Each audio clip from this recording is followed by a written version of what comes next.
steal by Iverson. Posting in. He wins it. He won the game. Be there to say absolutely no. Three from Scott. Yeah, do you love this game? Boom, boom, boom. Open up. It is the Sixers Talk podcast brought to you by Wilmington University. Will U Works. Danny Pommells, my guy Ben Berry here, who is always ready to discuss some exciting Sixers basketball. This is a first-place team we're talking about here, Ben. They are now here in the midst of embarking on a 4-game road trip. The Sacramento Kings at 10 o'clock Tuesday night in a thunderstorm. I need no more tea, another tea. Tuesday, 10 o'clock thunderstorm. All right, we'll work on that. But here we are, the Sixers, 17-7. And this road trip, to me, is a measuring stick. They came off a 3-0 road trip earlier this month.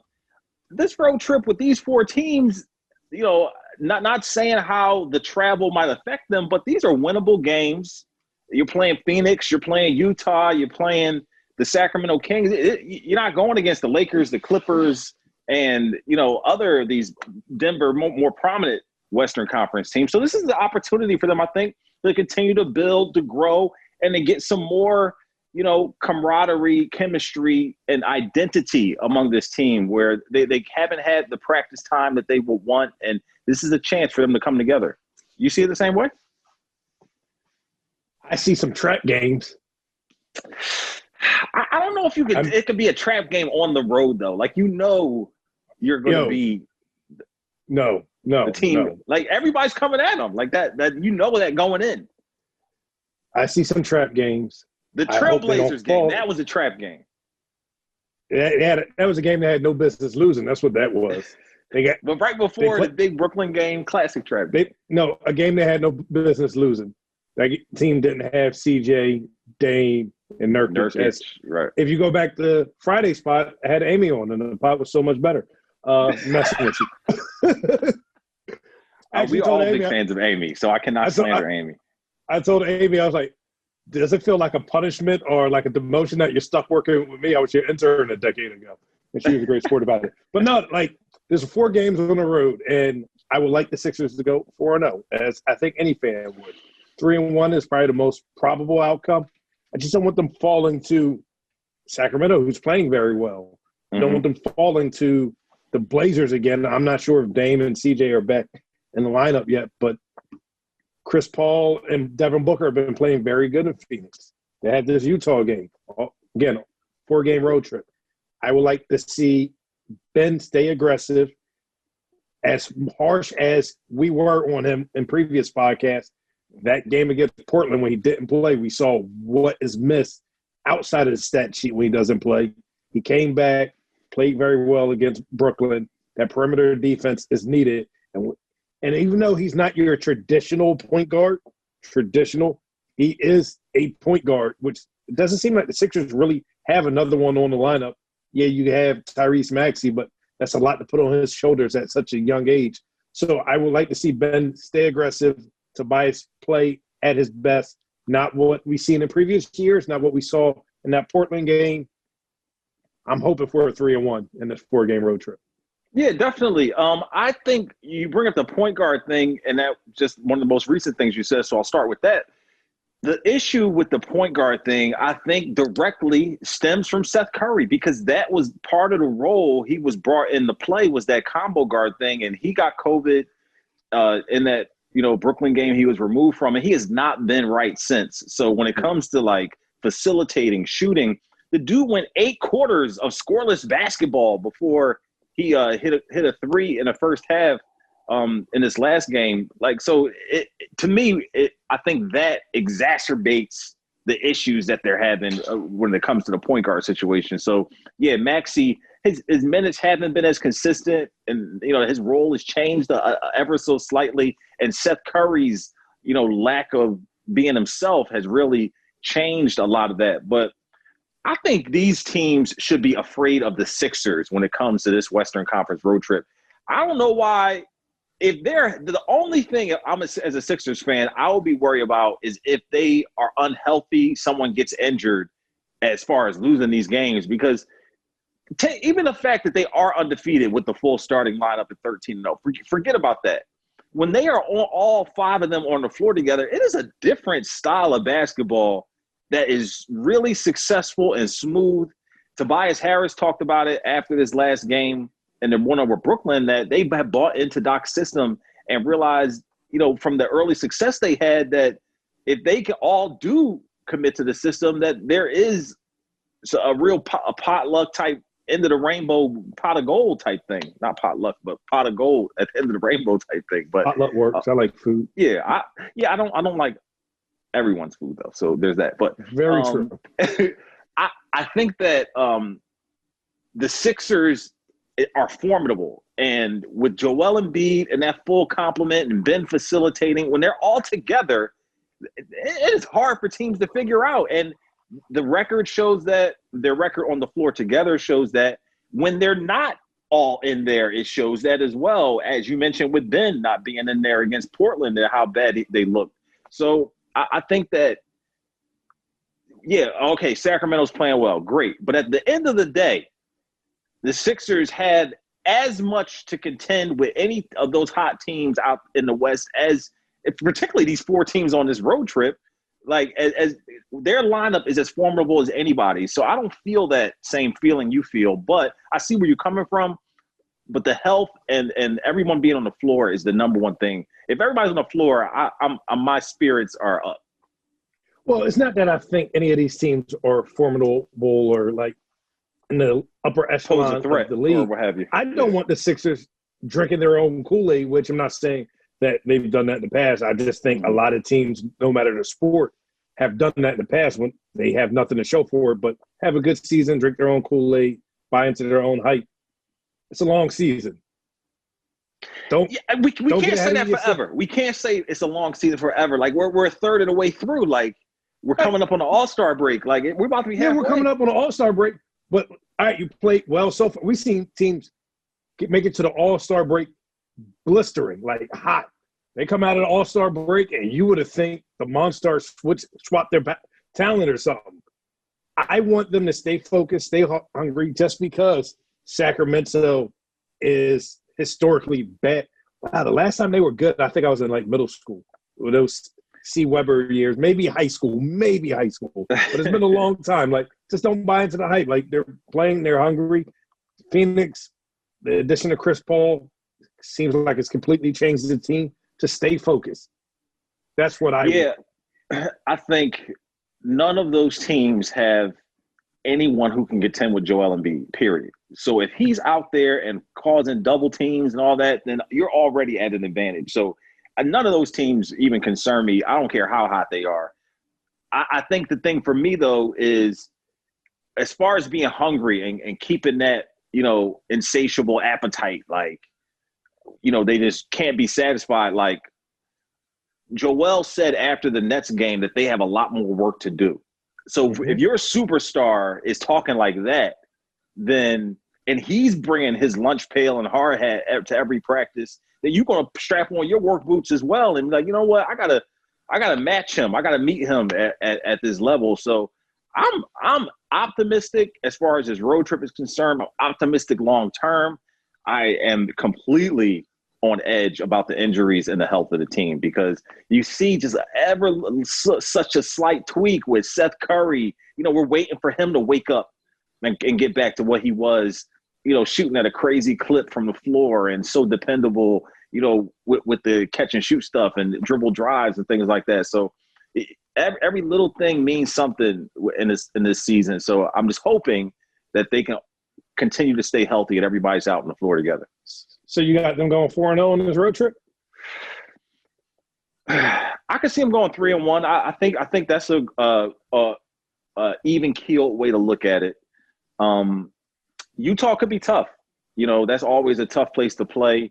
And I don't underestimate the fact that, they played Saturday against Brooklyn and had a couple days off and then play Tuesday against Sacramento, but that does take a toll on you, to travel, so there could be a little bit of sleepiness. There could be a little bit of intestinal fortitude that they need to dig into to like pull out some of these games. But Maybe Utah, maybe Portland. I could see them dropping one of those two games, but I don't see them losing to Phoenix or Sacramento. Start college, build skills, and complete your degree with Wilmington University. 100% online options and affordable tuition makes WilmU work for you. Learn more at wilmu.edu. Hey, man, the Sixers are winning, and with winning comes the probability of these postseason, regular season awards, however you look at it, regular season awards that are given in the postseason. But all things being said, Shake Milton is a guy that many people, including us, have had our eye on as a candidate for Sixth Man of the Year.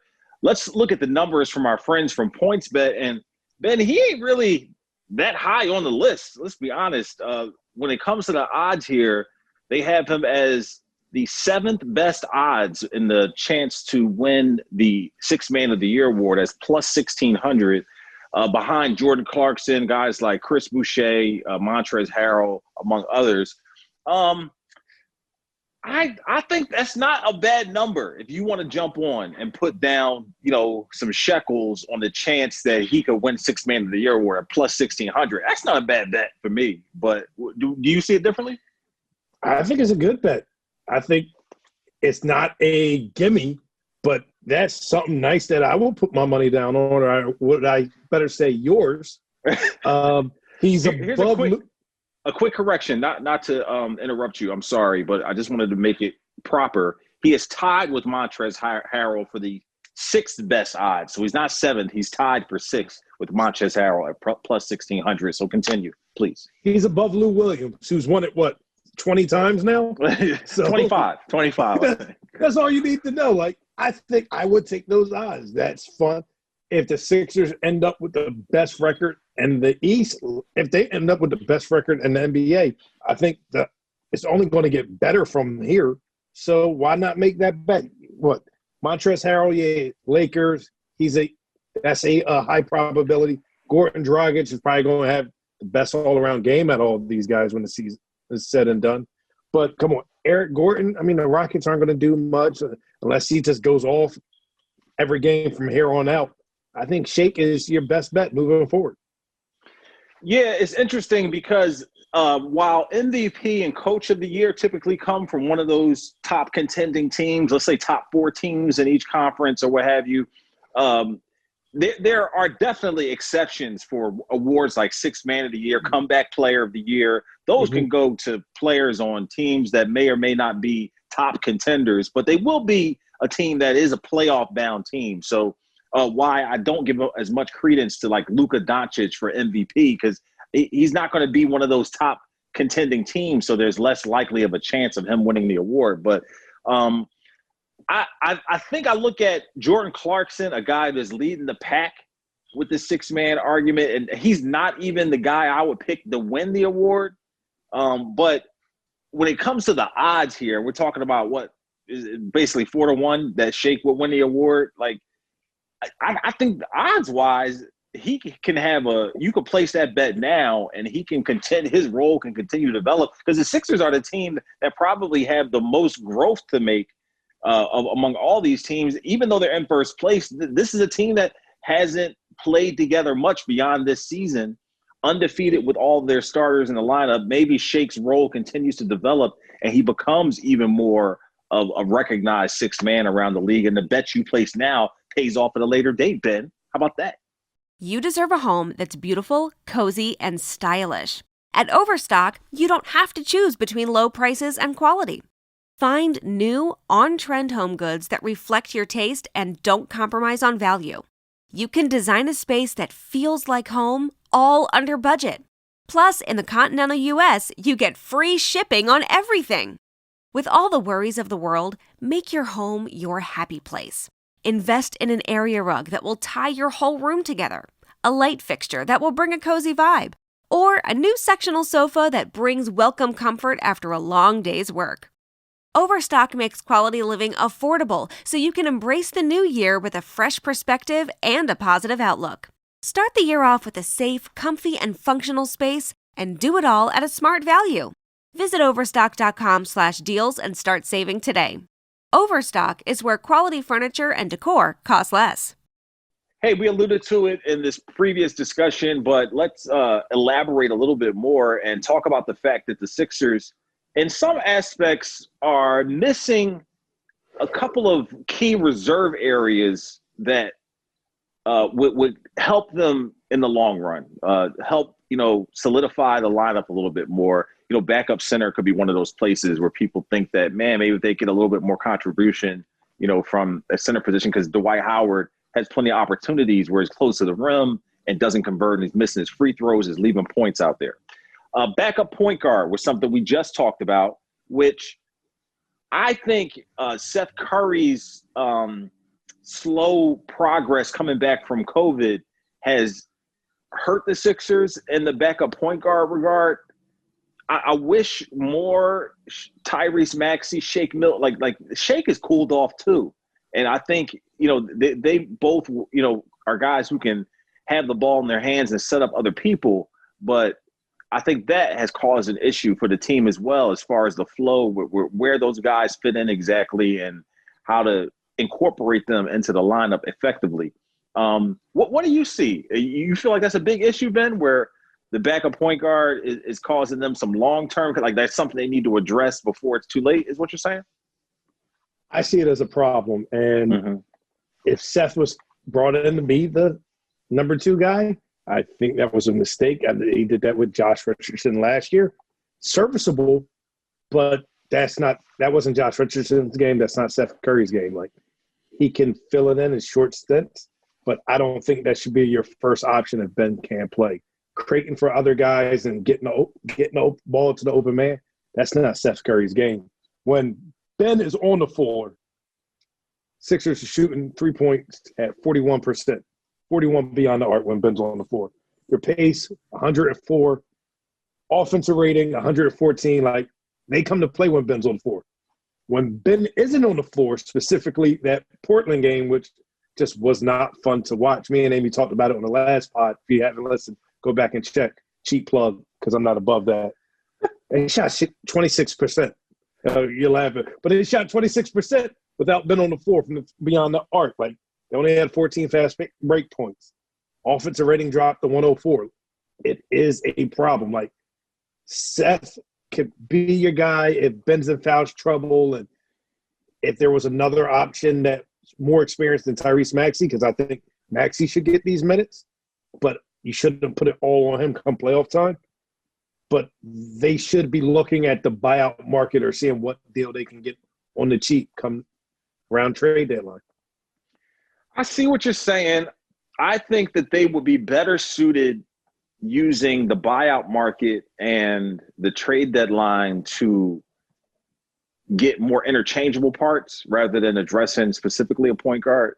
And we'll maybe touch on maybe JJ Redick filling one of those roles a little bit later in the podcast. But I feel like it will come along and it's not a big glaring issue for them. I think the glaring issue for them is where they get scoring when Joel is not out there, and consistent or help scoring when Joel is not out there. So it's not all on Tobias, and you're not asking Ben to turn into, a guy who's just getting his offense in the half court. And part of that issue is Seth Curry, who was supposed to be a lot of that offense and bringing buckets and things like that. And he was shooting a ridiculous 56% from three. I think he's 6th in the league at this point from three-point percentage, considering all the time he's missed. So it tells you how high up on the list he was before he got COVID-19. But I'm not as concerned. I feel like this is a team that there's still some mending that has to happen. Doc Rivers mentioned before the Nets game that he's been using shoot-arounds as de facto practices because they've had so little time to practice because of the protocol and contact tracing, because of injuries, because of the lack of, back-to-backs and load management. All that stuff combined has given them so little time together, yet they're still 17-7, number one in the East. They're still 11-2 at home. They got a lot of things working in their favor, so I feel like there's still some things to figure out. And I don't know if, I wrote about this for the website, if that lack of practice time, which is leading to a lack of identity, is something that they'll be able to figure out or not. And even because you mentioned teams coming back from the All-Star break or what have you, like, bro, they could get things going and build up some good momentum and whatnot up until the All-Star break. Then have to take a lull there and maybe have some bumps in the road of getting back going again. So I just feel like there's some obstacles they have to overcome as a team, and that backup point guard situation being one of them will figure itself out here as they continue to get more time put in and time invested and sweat equity together. I just don't think the backup point guard is on the roster unless you believe, not you specifically, but I you got could be included as you, unless Tyrese Maxey matures a lot. I'm not saying he's immature, just is ready for big-time playoff minutes for where the destination is for this team. Yeah, so now you're talking playoffs. Well, yeah, I wouldn't like that. I'm just saying, hearing you say that, I would not like Tyrese Maxey being the only backup point guard. But by that time, I feel like they'll have figured it out. But I see your point. We seen what it was with Shake Milton last year, and Shake is a good player. I'm happy to have him on the team. He's not a point guard, and to put him in that position where he has to create for other people, it's not fair to him. It's not fair to the team. I feel the same way about Seth Curry. So I will look out at the buyout market or see what they can get for cheap, whether it's a Patty Mills or a George Hill. I will keep my eyes open. Patty Mills. Ooh, that was a guy I wanted them to sign outright, before he re-signed with the Spurs a few years ago. So is Patty flat out point guard though? I don't know, but good. I see your point though. There'll be some opportunity there. Let's see what they do. You kind of brought that to my attention. That's something I'm going to think about and keep my eye on, just to see if it is something like I think will work itself out, or it'll be something that they specifically address, like you mentioned. So I'm going to keep my eye on that. It's one of those things, like maybe it'll work itself out, but it also, you can't be wrong on it working itself out. And you can't be wrong. And you're just stuck with oh, well, we thought it was going to work itself out. It's just yeah. Now you will hope come postseason, specific, the rotation wise, everybody's healthy, and then when Ben's not on the floor, you're offsetting those minutes with that guy who's playing the point guard for a little while. But I see your point. Let's say Ben has to miss a game for some reason. Hopefully not. But then what do you do then? Because that suddenly would be a super glaring concern. But I think it'll work itself out. But I'm going to keep my eye on it. I think all our listeners should keep their eye on that too, because I think that's an interesting caveat. Wednesdays, there's a killer out there. it's the small town, sci-fi, murder mystery, Dr. Dramedy, Earth Needs Now. One of the people here is the murderer. Law and Order. Kung Kung. So intense. I like it. Don't miss the new Rotten Tomatoes certified fresh series, Resident Alien. All new, Wednesdays, 10/9 Central on Sci-Fi. Set your DVR. Did you hear that, Ben? I hear the rumor mill spinning, and it's whispering the name of J.J. Redick. Why would the Sixers be interested in J.J. Redick? There was some speculation. What was it, last week, or it was last week? Yeah, speculation last week that he could be traded. The Sixers were one of the teams that were mentioned. I don't even see what the need is for J.J. Redick. They don't lack for scoring or shooting, although they only take 33s a game, which is the bottom. They are 28th in the league in three-point attempts per game. They take about 33s a game. J.J. Redick will obviously change that, but what you gain in three-point shooting, you lose in his interchangeability on defense. He's older than he was when he was here originally, when him and Joel had the prowess with the dribble handoffs. I don't think that, having seen in years past how teams exploit him on the defensive end, I don't think you gain as much from putting his shooting and scoring into the lineup. So I'm not a fan of it. Maybe you feel differently. I'm okay with it. It was buyout. Yeah. I mean, it's like the older Furkan. Like what? I put it like this. Let me paint a picture for you. Mm-hmm. Playoff game. Sixers down 3. Got the ball. 5 seconds left. They got those guys, though. They got as of right now, who is that lineup on the floor? As of now, who is that lineup? Is Seth, Danny Green, Joel, Tobias, and then maybe Furkan, maybe Shake, maybe Tyrese. I'd rather JJ be out there than Furkan. Or well, all right, Tobias. Yeah, that's why you would put Shake or yeah, like I'm open to the idea. I'm open to the possibility. You can never have enough shooters. I don't think there's a need for it. It to me, bringing him back, and specifically with the stuff he said, trying to drag the organization and make it seem disjointed, and with the Jimmy Butler stuff and all that. Like I don't know.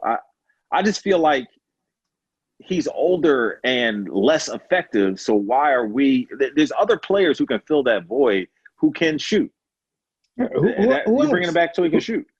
Right, yeah. Like, I mean, who else is on the buyout market that can pick up? But they don't need a shoot. They don't need a shoot. I just named like Furkan and Shake off the bench. Man, eventually Mike Scott will be coming back. So Sixers, that'll be another player. The city of Philadelphia's love-hate relationship with Furkan. Let him miss 2 threes in a playoff game, and they're going to hate him again. I'm okay with it. I'm okay with a savvy vet. If it's JJ, I'd rather live and die with Furkan at this point than retread JJ Redick. That is an interesting take that I think you already have your eggs in Furkan's basket, and then to bring in JJ Redick and make it and intimate that this is an upgrade to what was available on the bench for the Sixers. I don't think that's fair, because I don't think he even brings that much of a dynamic presence offensively. Danny, life ain't about being fair. I don't think he brings that much. But I'm saying, chemistry and camaraderie is important. So when you bring in somebody to take another player's minutes, it has to be, justify, okay, JJ Redick's one of the best 3-point shooters in NBA history by the numbers, but I don't know if that makes them immensely better. I don't know. Maybe the viewers have a different opinion. Hey, the comments on YouTube are there for you. I don't think JJ Redick makes them that much better. Ben doesn't mind throwing some buyout dollars at him, but I would say it's something to keep an eye on. If you just it is. Oh, absolutely. But I think if they're going to get to the next level, you look at Toronto, Brooklyn, Boston, interchangeable wing players who can defend and score. Like that's what you need. And that's not JJ Redick. No, it's not JJ at all. I'm always okay with adding more firepower. I definitely understand. And you make that little succinct comment like that, it's hard to argue. I'm okay. Like, okay, yeah, I'm okay with adding more firepower too. But look at that 6-man of the year list. Like right. Chris Boucher. Like, he is like a new, like, young, like, bounce defense. Like, that is the dude, like, who you can stick on guys and is going to get rebounds and putbacks. Like, that's not JJ Redick. Like, these guys on this list, like, if guys like Shake Milton in that vein and that, can get their offense and are okay on, like, that's more in vein of the player that I think they need to go after, rather than like a JJ Redick who does one thing really well, but does only one thing really well. It's the buyout market, adding firepower, adding a vet that's been there. I'm okay with it. I don't think it's that complicated. I'd love to hear what our listeners think. If you could chime in, we'd appreciate that. That's why sometimes I think me and Ben benefit from having a third person on here to kind of break these ties. But you are our third person today, Mrs. and Mr. Viewer. So thank you for breaking this tie. But that's been the Sixers Talk podcast. Any final thoughts, Ben, before we sign off? Nah. Everybody, stay safe. We're supposed to get more snow and ice. Stay safe if you got to be out. Snow and ice, bro. And this, I wish I lived in somewhere I didn't have to shovel, but here we are. I don't mind shoveling. I hate gardening and yard work and all that, but shoveling is fine with me. But even I have reached almost my breaking point. It's funny because, like, being an adult now, I remember being a kid. Mom, like, woke me up. You got to go shovel. Oh, get Miss Johnson and Mr. Williams stairs and driveway as well, because they were older, right? So I just remember, and after that, I could go around the neighborhood and try to make a little bit of money. Right. I got some money in my pocket now. I don't want to shovel. I was trying to find a teenager or some kid to shovel my car out. Hey. I couldn't find anybody. I couldn't find any kid that wanted to shovel to make some money. Hey, don't nobody goes door to door anymore. Nobody goes door to door. Did anyone go door to door in your neighborhood? I ain't see We had some people. Yeah, it's some dudes. They're not kids. They're definitely adults. That come they're around. adults. Yeah. I ain't see any kids going door to door. Nah, that don't happen like that like it used to. Nah. But that's why they call that the heyday, because back in the day, things were a little different. But hey, we appreciate you listening to the Sixers Talk podcast. For Ben Berry, I'm Danny Pommells. Thanks for listening. We're brought to you by Wilmington University. WilMU Works. We'll see you next time.